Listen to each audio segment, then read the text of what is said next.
Thank you. Okay, so that's me, Rockie.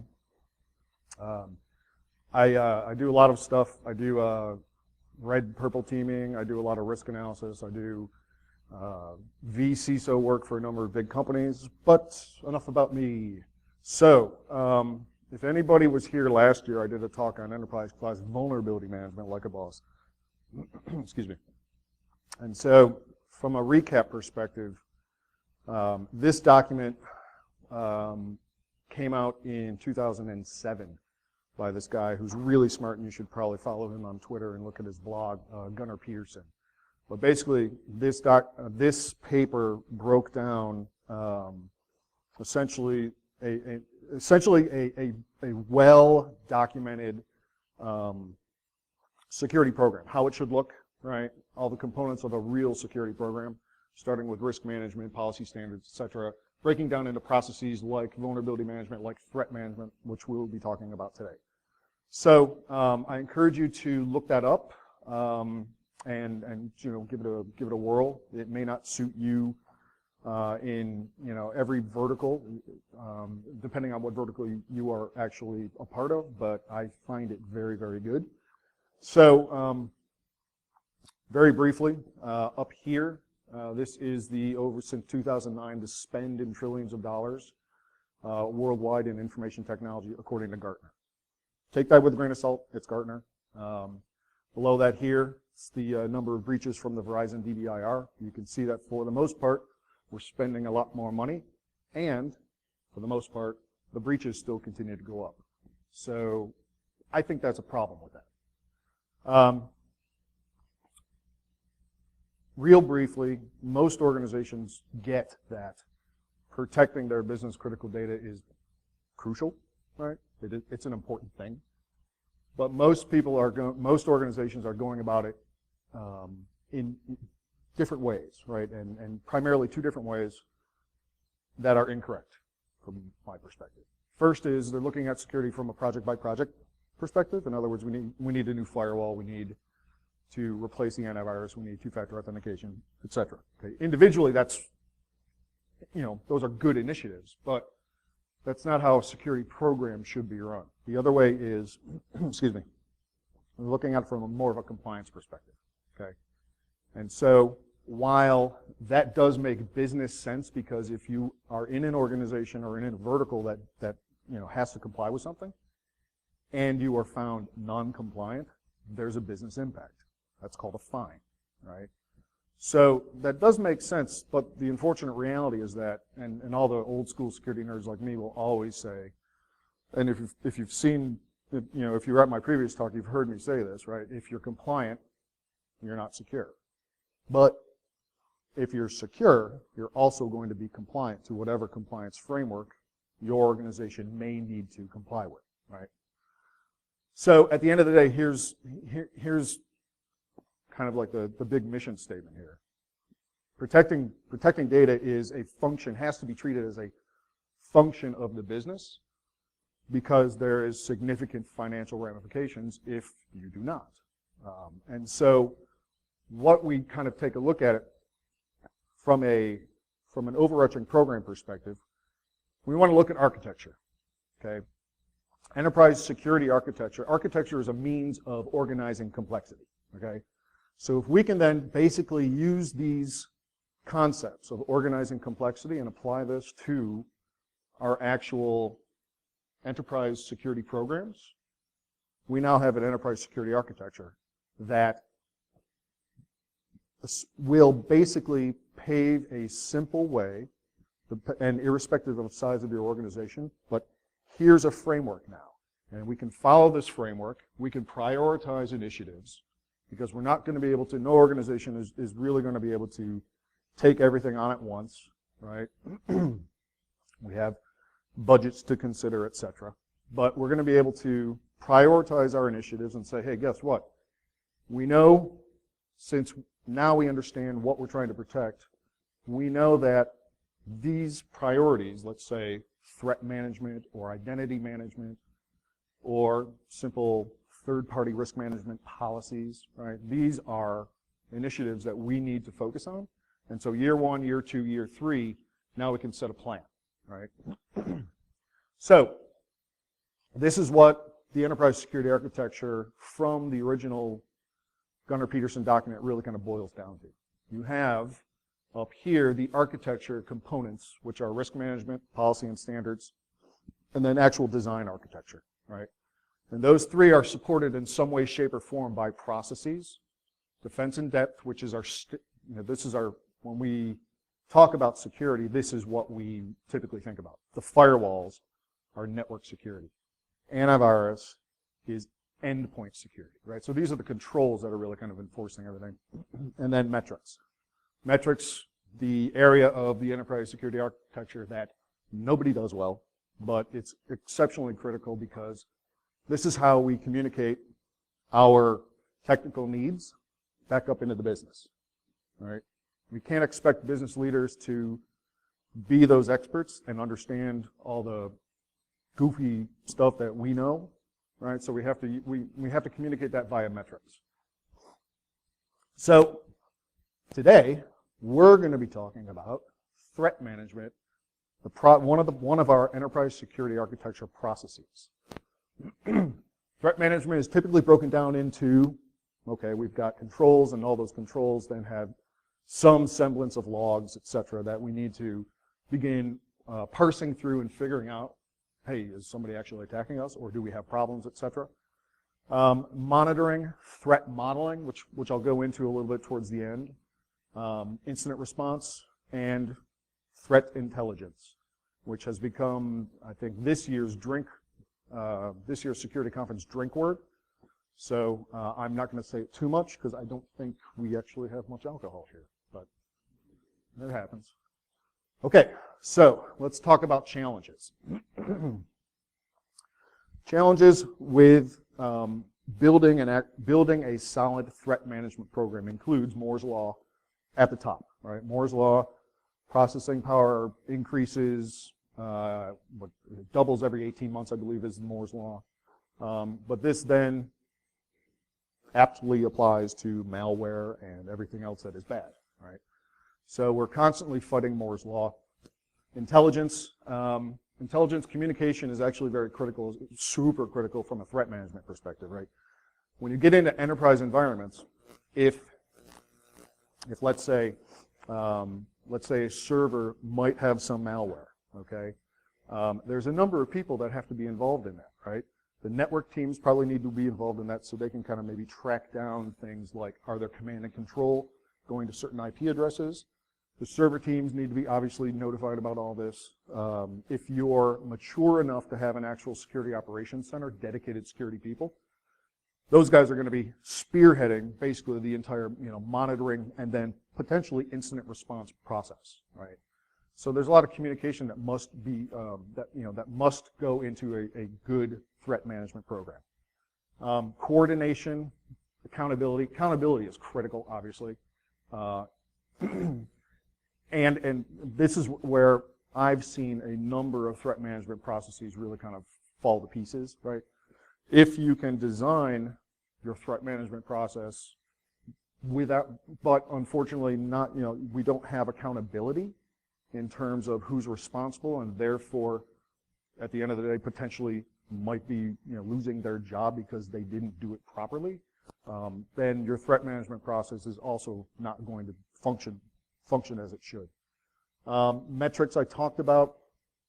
Talent is a problem, right? Talent is a huge problem because for the most part, there is negative unemployment in information security, right? We don't have enough talent out there. So here's our challenges, right? And realistically, when you talk to really good SOC teams, established, mature incident responders, their morale tends to be like this. Now, raise your hand if anybody actually gets this reference. 1, 2, awesome. Thank you. All right, so anyway, threat management goals. So we want to obviously at the very top, we must have buy-in from the stakeholders, okay? Once we have buy-in from the stakeholders, and this is always a challenge, because depending on where you sit from a vertical perspective, protecting the data may not be, one of the business needs according to the executives. Just kind of depends on where you sit. But the buy-in is crucial. Now, there's a number of things that we want to utilize. We want to utilize existing other processes as well. Vulnerability management is a key example, right? Vulnerability management process on the one side of the house is all about understanding where, certain assets within the organization may have vulnerabilities that might be exploited by somebody who might be motivated to steal from you, okay? That's actually a threat model. But having that understanding of where those vulnerabilities are now gives us the ability, from a threat management perspective, to really kind of look at it holistically and say, okay, now, since we know where these vulnerabilities are, we can build our monitoring program and our incident response programs accordingly, right? So that if X asset over here has vulnerabilities and we know about it, but we can't maybe fix because they control PLCs in a manufacturing or plant network, right? Then our threat management process around monitoring and incident response can be built accordingly, and specifically for quicker detection, okay? And this is where monitoring really becomes one of the key components of your threat management process. Threat prioritization is also very critical. It's one thing if somebody falls victim to a phish, right? And let's just say, they click on something that they probably shouldn't have. Okay, so that's one instance. Who is that person? Is that person of importance within your organization? Is that person who just got phished, let's say, one of the people that develops your intellectual property? Or is that person who just got phished, let's say, Mary, an accountant? Still very important potentially, but different. And so being able to understand not just what the attack is from a monitoring perspective, but also who's it affecting is crucial to prioritizing threats. Okay, so at a very high level, does anybody, actually, let me ask a question. Does anybody know what the ASVS version 2 is? Anybody familiar with the Application Security Verification Standard? 1, awesome. 2, better. So, OWASP put together basically a software development / SDLC, software development lifecycle framework called the Application Security Verification Standard. If anybody was familiar with the OWASP Top 20, I apologize because it's a complicated mess, and to a degree tends to be unimplementable, if that is a word. I'm not sure if that's a word. But recently, the 2014 version of the ASVS was released, and I love it. It's fantastic, and I'll kind of walk you through it real quick. Still, in relation to just the base ASVS, the ASVS breaks down maturity of your software development and software development lifecycle into levels 0 that we don't really care about because it's level 0, right? But levels 1, 2, and 3. And so if you meet these certain criteria within your software development lifecycle, then you can achieve level 1 maturity for, according to the ASVS framework, okay? So it's a pretty simple setup. So the levels, opportunistic is level 1, and briefly it just, indicates that an application can adequately defend itself against application security vulnerabilities that are easy to discover. Okay, that's pretty simple to realize. Now, when you take a look at, and I'll show you an example a little bit later, but when you take a look at the actual ASVS, they just have a spreadsheet, right? And they have a number of different sections, and each section has a number of requirements. Over here, there's a level 1, level 2, and level 3 column, and if you meet this requirement, it's part of level 1, level 2, or level 3. So you can very easily gauge whether or not, or where you actually sit from a maturity perspective. Level 2 indicates that an application can adequately defend itself against prevalent application security vulnerabilities of moderate to serious risk. Okay?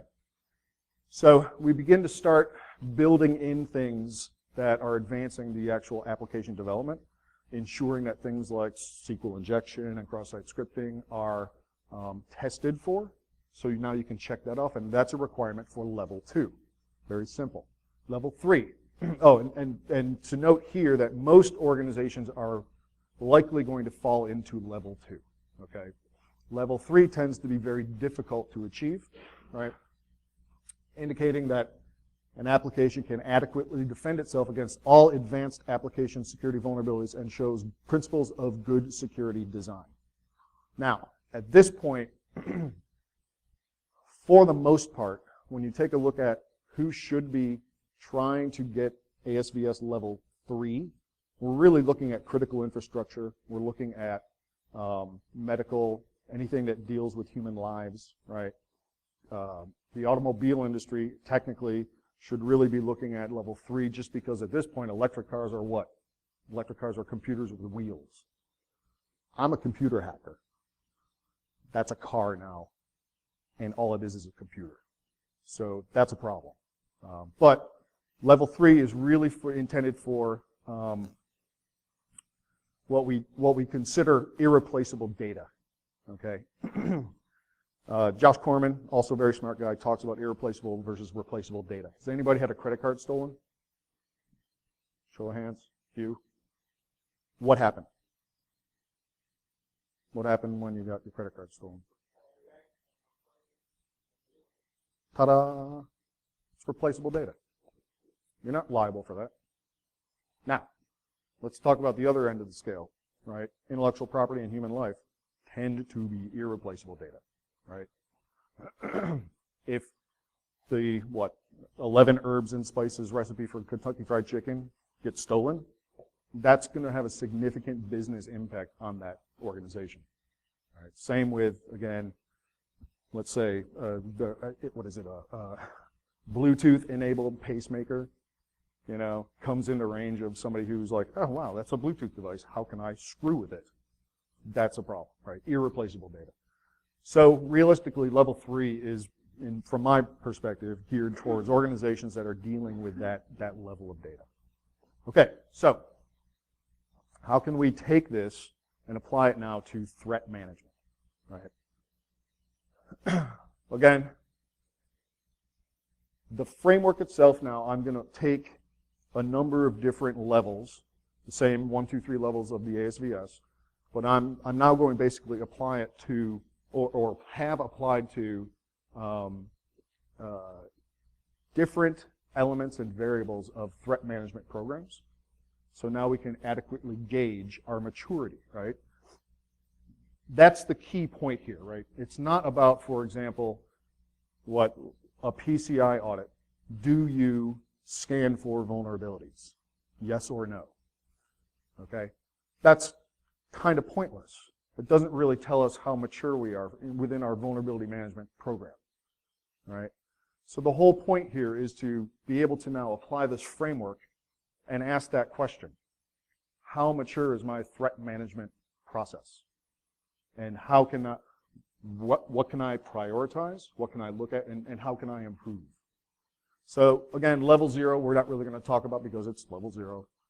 Okay, level 1. Level 1 indicates that the organization can adequately defend itself against non-targeted threats that are easy to discover. Such threats are typically discovered with minimal to low effort, and threats to that particular organization are going to come likely from attackers using simple techniques and automated tools. So if we can achieve level 1, this kind of low bar, okay, now we have an understanding of our maturity. So what does that really mean? Well, in my opinion, I came up with this list that I feel is good enough for an opportunistic level 1 threat management process using the ASVS framework. So we're looking at the organization does not have a dedicated InfoSec or risk group. There's a reliance on rudimentary alerts, right? Firewalls, whatever, IPS, antivirus. No centralized logging, in other words, no SIM, so we're not really correlating anything. There is a process in place for handling malware, right? That's typically a help desk process. The threat intelligence drink bullet here is sporadic, things like SANS alerts or InfoWorld articles, etc. Nothing really complex here. There may be an open source or commercial vulnerability scanning tool, and the organization is likely comfortable saying that I've achieved compliance with, let's say, a NIST framework, so therefore I'm secure, which is not true. But we'll just kind of keep it like that, right? So level 1 ASVS for threat management, I think this makes a lot of sense. So let's talk about level 2 now. The organization can adequately defend itself against prevalent threats of moderate to serious capability, including hacktivists and non-targeted organized crime actors. Again, like level 2 ASVS, straight plain vanilla ASVS, most organizations should target level 2. So what does this actually look like? At this point, we're talking about, yes, there is a dedicated InfoSec risk group, which does include dedicated monitoring resources. Now that could be one person, but it's still getting to where we want to be, right? There's an integration with the existing level 2 vulnerability management process, right? So we also have to have a level 2 vulnerability management process that is looking at things like, sure, we're scanning for vulnerabilities within the environment, but also now, how soon are we mitigating these vulnerabilities, right? And the metrics associated with time to remediation, right? So the maturity of the vulnerability management process is also actually a key indicator here. Basic monitoring framework and SIM deployment. Is anybody here in actual monitoring SOC or working with SIM technologies? A few. It's a rough job, right? Getting a piece of software to adequately correlate logs from all of these vicarious sources is a tough job. And you have to go through, the good ones that I've seen go through probably a 2 to 3 year process of actually, weeding out false positives and tuning it to the point that it's not overwhelming you. And it's a hard job, without a doubt. There's a documented incident response framework. This is critical, right? In addition to early detection, which is really at this point from a threat management process, early detection is key, right? But if you detect something, now what are you going to do? And this is where a lot of organizations also stumble. And we'll talk about a little bit, I'll go through some examples, but this is where that whole threat prioritization really starts to have some value.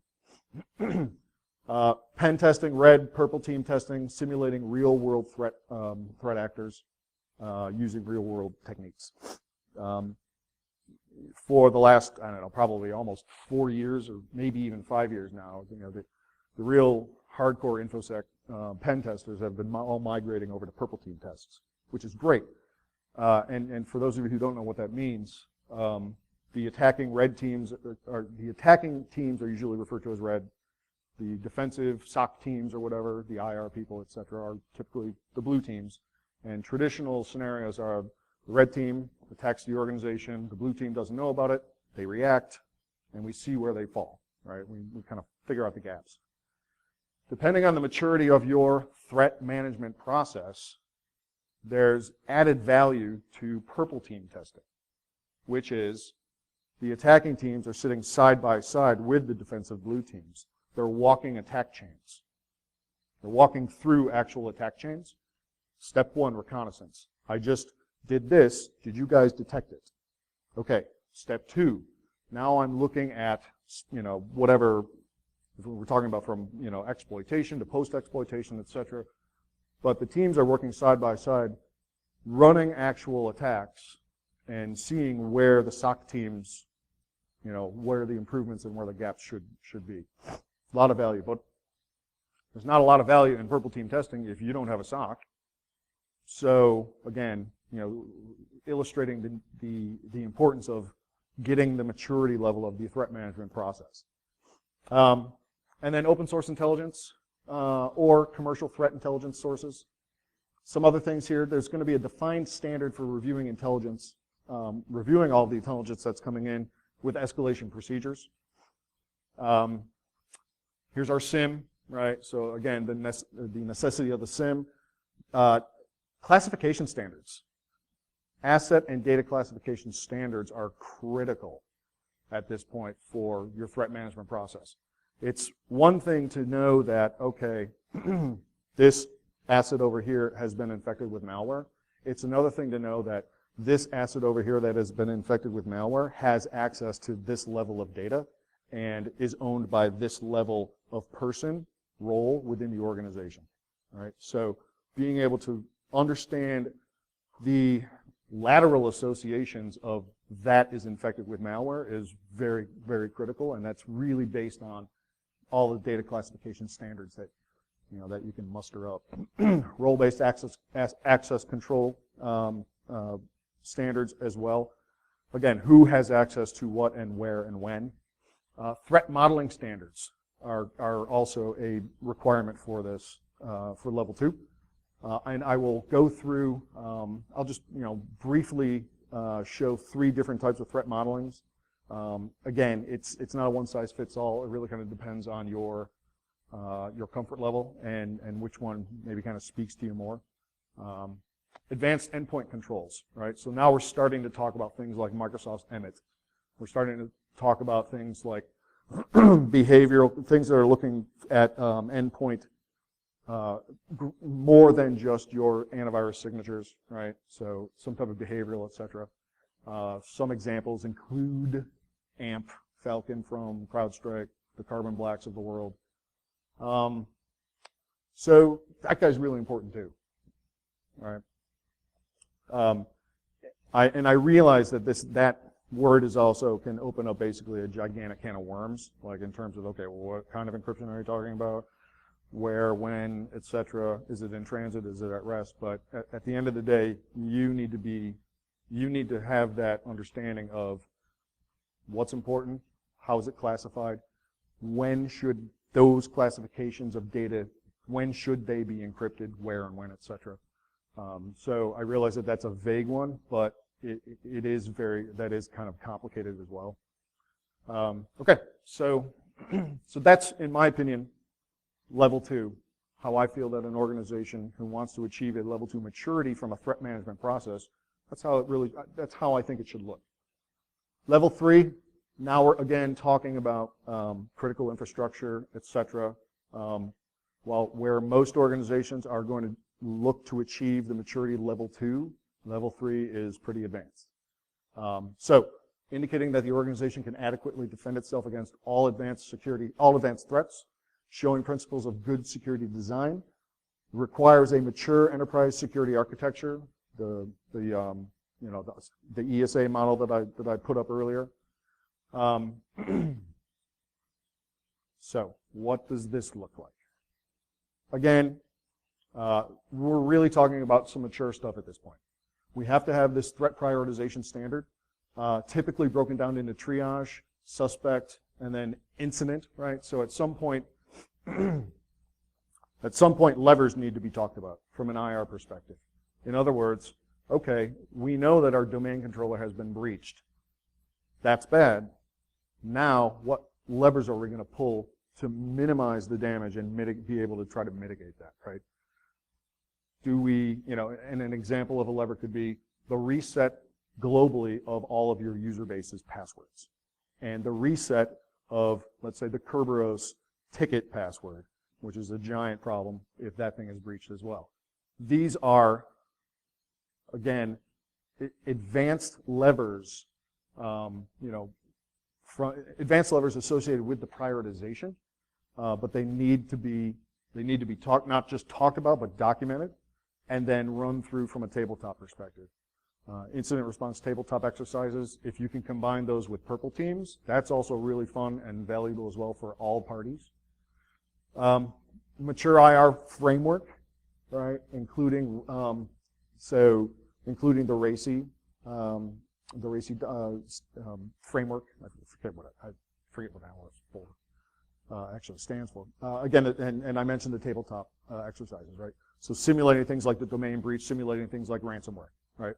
What is the organization going to do in this scenario when this asset is affected and that asset is owned by this role within the organization? How do we react? All threat investigative activity is documented in some type of internal content management system. Honeypots, and in particular, things like DCEP. Does anybody know what DCEP is? So DCEP is a really interesting, an interesting little honeypot.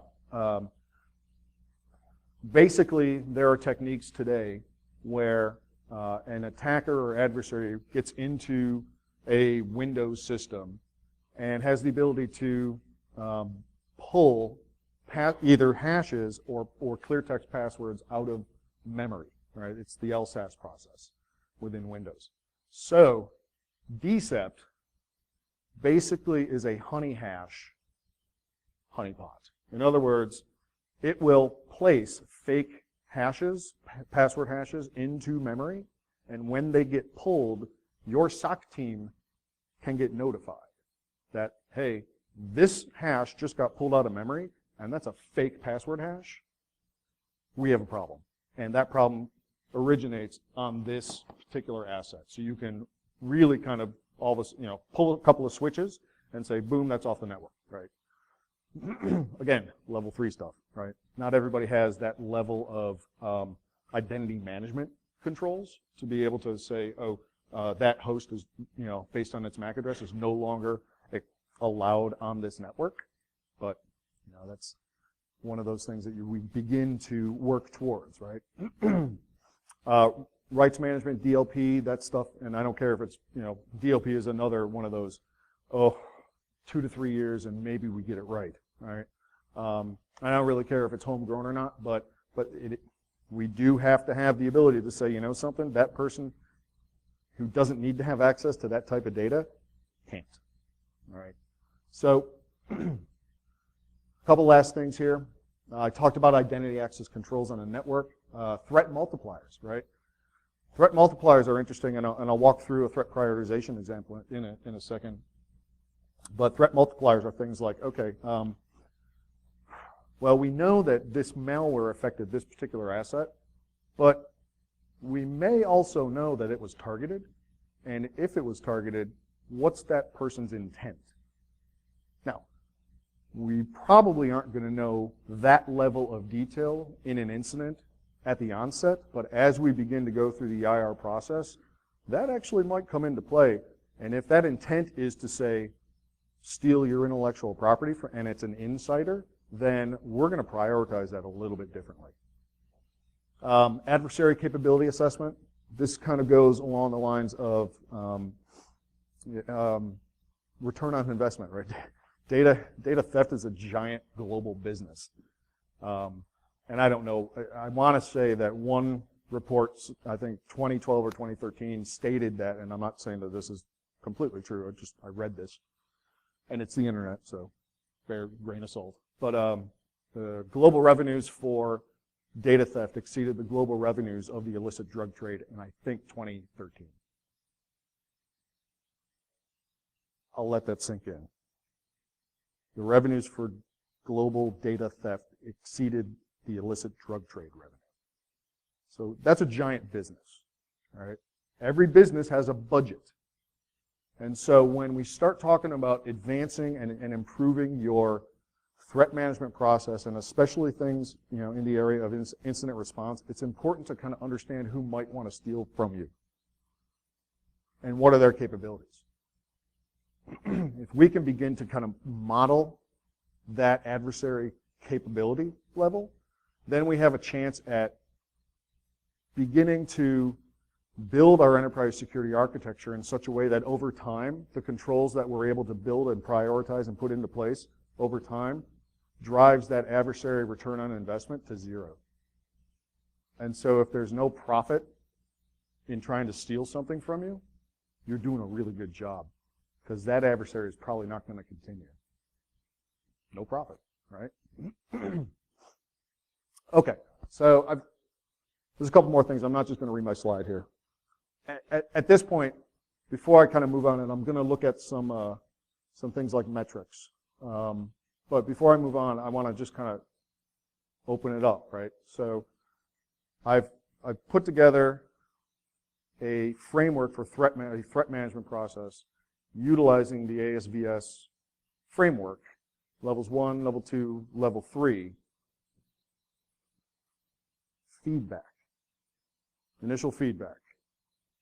Questions, improvements, am I completely on the wrong planet? Anybody? Yes, sir. Probably a dumb question, but so with the ROI, if like people can pay like 100, 200 grand for 0 day, they're potentially going to make $1 million off of stealing data. It's a good question, right? So I will also, I'll evade your question in this way. Most attacks aren't coming through 0 days, right? They're coming through social engineering and getting somebody to click on something. Not to say that that's not a problem, right?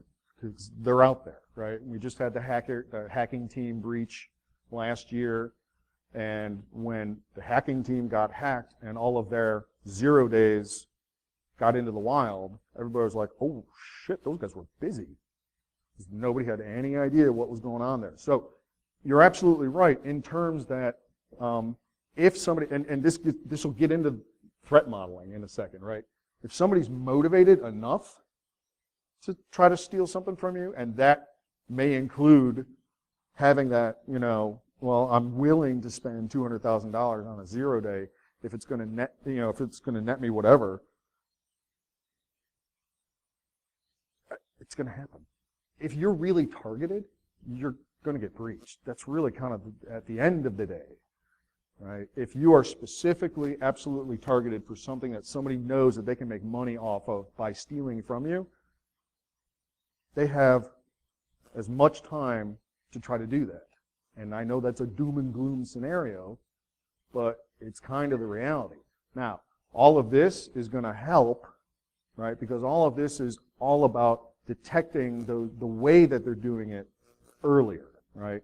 So a 0 day doesn't necessarily mean that it's automatically going to be able to get into your systems and successfully exploit something.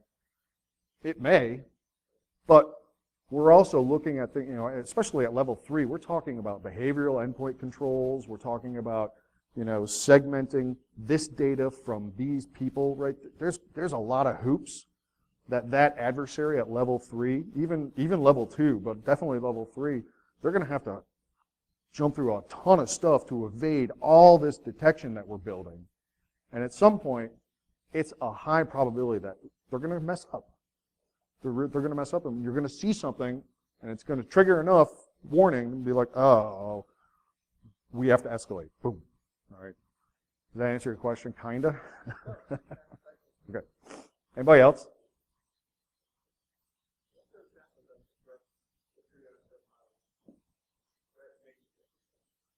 Oh, I'll show you. Yeah, I'll show you in a couple slides. Yeah. Okay, so I'm going to talk a little bit about metrics. Metrics are great. Okay. Again, this is how we communicate back up into the business. How much on time am I? Oh, okay, I got it. So a little bit about metrics here. Here's some really good metrics that I like to you know, help organizations develop.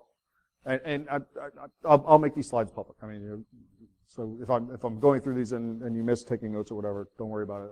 These will be up somewhere. Incident metrics, things like characteristics of that particular incident, timeline, number of systems targeted. Attack metrics, what's the actual attack vector, how sophisticated is the attack. Data metrics, right? So what data is actually being targeted, compromised, etc. Incidents by status, right? So this is really more of the whole incident by status thing is really more of depending on how your organization is getting to tracking these types of tickets, right? It might be a ticketing system. It may just be a completely homegrown, SOC-driven process, but incidents by status, whether or not this is a new one, has it been reopened, is it actually fixed, etc. And some of my favorites here: mean time to compromise. Mean time to compromise is pretty cool because when you start working with the red, the purple teams, etc., you can begin gathering these types of statistics. How long did it take for that particular, through this particular vector, how long did it take to compromise this particular asset? Now we have a set of metrics that we can begin over time, hopefully improving, right? Hopefully the next year you do a penetration test, the mean time for that compromise is much reduced because, hey, we had a whole year to begin developing, let's say, a level 2, a series of level 2 threat management processes, and now we detected that earlier. Awesome. Cost to disrupt, right? So how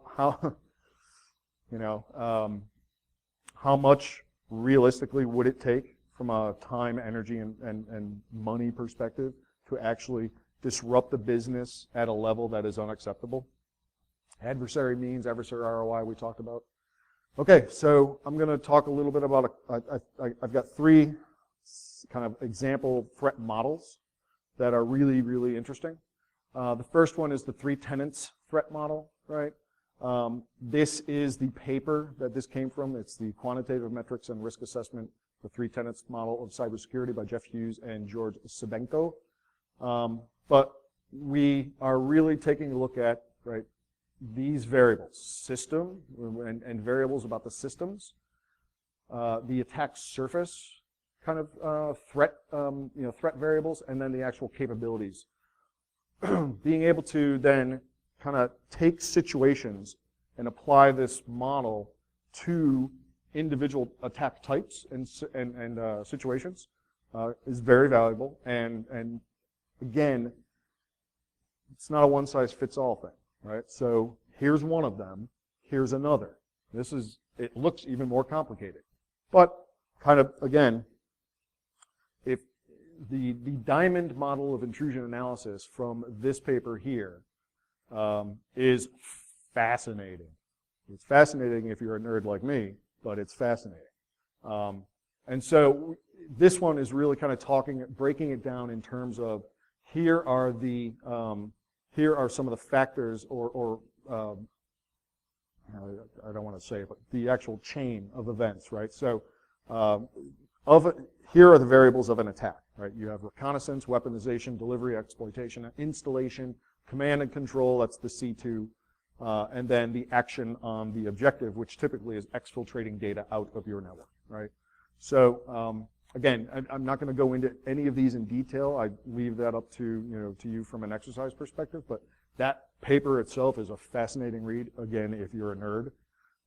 So Bruce Potter did a talk at DerbyCon 4 called Threat Modeling for Reals. I believe Adrian recorded it. That's on Adrian's site, irongeek.com. Take a look at it. The great breakdown, though, is this, right? Here's a threat model. Actor does action to asset resulting in outcome because of motivation.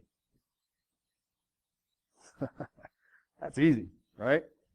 So again, I kind of leave it to to everybody to kind of look at some of these threat models as you begin building the threat management process, and see which one really kind of speaks to you. Lenny Zeltzer he's a great guy, and this is his incident response template report that you can download. It's open source, it's just out there, and as part of your incident response process, documentation of all of the characteristics of attacks is crucial to having not just the record of it, but understanding and being able to improve your incident response capabilities, right? So it's actually, I think it's like 15 or 16 pages long. Each incident should have one of these. And if you can build it into something like a content management system like SharePoint and say, okay, I've got it, as part of our incident response process, if we are at the point where we're pulling incident response triggers, click, new incident report, boom, bring this up and start documenting as you are actually, trying to learn, as you're responding to the actual incident. Incident lexicon. This is really kind of cool too. This GitHub project, the Varus GitHub project. Basically, it's the vocabulary of event recording and incident sharing. So it's a set of metrics. But having a common lexicon is great. So when you begin building, let's say, your SOC team, and then the associated incident response portion of your threat management process, having that common language is great to have. I'm going to do a little bit of a demo, even though it's not really a demo. It's just it's an Excel spreadsheet. I just forget how funny that one is.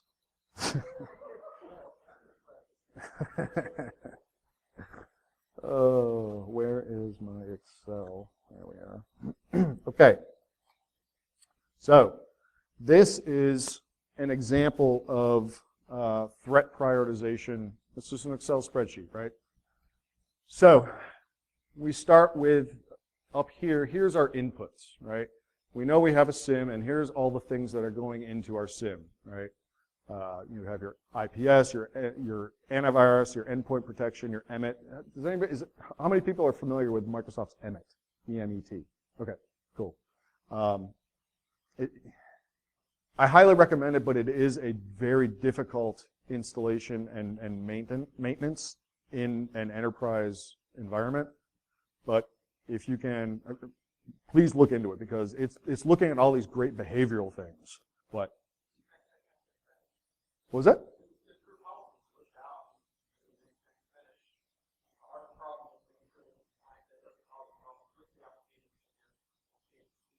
Good. 5.5? Yeah, okay. Everything before that? Okay. Talk to that guy. Okay, so here's our inputs, right? Now, the way we've kind of modeled this is, okay, fine. From a triage perspective, we have been, alerted that something is bad. Well, let's see. Let's figure out what it is, and let's say it's a Trojan. Okay, fine. How many are we looking at? Is it 20 to 50? Oh, okay, that's kind of bad. Corp ID. Now, Corp ID, what we ended up doing, and I don't have a demo of this, so I apologize, what we ended up doing is just writing a little simple PowerShell script that says, okay, we know that this asset is having a problem, and that asset is owned by this guy. Let's look him up in Active Directory and see what his role is within the organization. Now we can begin, now we have a level of importance that we can put to that person and add to our actual threat severity process. So in this instance, I'm just going to keep it at 5, right? And let's say he's a CEO. And then we can also say, oh, well, that particular asset is either part of a, let's say a less critical group of assets, or has access to maybe not as, as critical of an asset. It just kind of depends, right? At the end of the day, though, you get this score. This is, from this little guy here gets calculated up, and you can kind of adjust it according to your organization, but at a certain threshold, you're going to want to escalate that up to the next level of response. If it's below that threshold, then that's probably just something that the help desk can deal with, right? If they're going to re-image okay, there's malware, great, we're going to re-image something, whatever that process is. So now if we're going up a level, we then have to talk about, okay, we're escalating this up into here. We're going to take a look at, when we break down actual scenarios of what is bad within our organization, we're going to look at things like, we're going to rank things in terms of here, right? So I've got Vuln 1 through 5, and here's the descriptions of what those levels are, and whether or not they're actually associated with, and I apologize, the kill chain. And then if we actually have breaches, we're going to rank these accordingly as well, and here's how we kind of like describe those. But then when you actually get back to our escalated part of this process, now we have the ability, the SOC team is going to analyze what just got escalated to them, and says, okay, based on that ranking, what are we looking at? Are we looking at breach 1? Oh, okay. Well, now breach 1 is an indication of kill chain 4, and because it's kill chain 4, here's how we're going to react, right? We need to have at least a 1-hour response time. The accountability is for the lead of the SOC itself. The CISO needs to be notified, and yes, we're going to have to write a report, okay? Threat prioritization, it's the best. The second thing I want to show, and this is really basically the last thing, I'm going to start with this. Remember I talked about the ASVS Excel spreadsheet? Oops, what did I just do? Sorry. This is the actual ASVS Excel spreadsheet, the SDLC, right? The original ASVS, right? So they're not described here, but you know, this version 2 here, section 2 is basically what that is.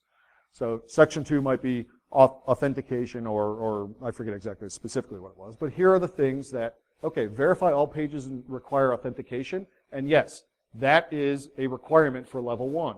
Therefore, it's a requirement for level 2 and level 3, going on down the list. Now we can basically go through all this and begin deriving the maturity of our development process. So here's mine. Same thing, right? For threat management. So now we can basically go through this whole exercise and determine, I'm going to blow this out a little bit here so you can kind of see, right? But two-factor authentication, password vault for privileged accounts. Okay? Well, that's pretty advanced, so that's going to make that level 3, right? But now we have this framework that we can now begin looking at our threat management process and determining where we fall. And it's a pretty simple process. It's a pretty simple exercise to go through. And once you determine where you sit, now you can be like, okay, where do I want to be? Do I want to be level 2? Do I want to be level 3? And what's it going to take to get there? So this is, let me get back to here. We'll watch this for another second. Oops, hold on. Excel. PowerPoint.